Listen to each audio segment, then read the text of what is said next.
Alright, ano na, afternoon na, no? Afternoon. Interview natin si Kuya Egay. Tanong lang natin, kamusta naman yung diet niya, yung kain? Alright, Kuya Egay, say hi. Kamusta naman yung, yung 7 days na pagkain na fruits and vegetables, walang rice? Diba? Hinaya mo. Sige. Well, at first, hirap kasi yung years akong ngayon na kumain ng karne, lalo na pork. Biro mo, 39 years akong nagkakain ng karne.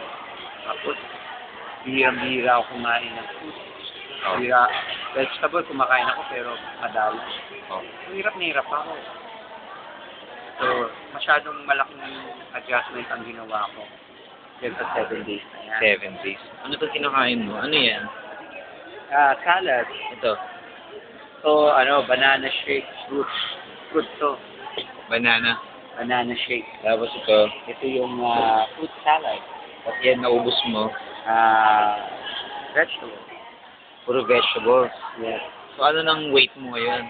From what? Okay. From to what? Well, yung una ko, bago ako nag-start ng 7 days, ang weight ko was 165. 165 mo 68? Mga 166, ganyan. Ah. Tapos ngayon, ito na, on my 6th day, tomorrow will be my 7th day. Bali 158. Wow. So, ilang pounds na rin yung natanggal sa akin. Congratulations.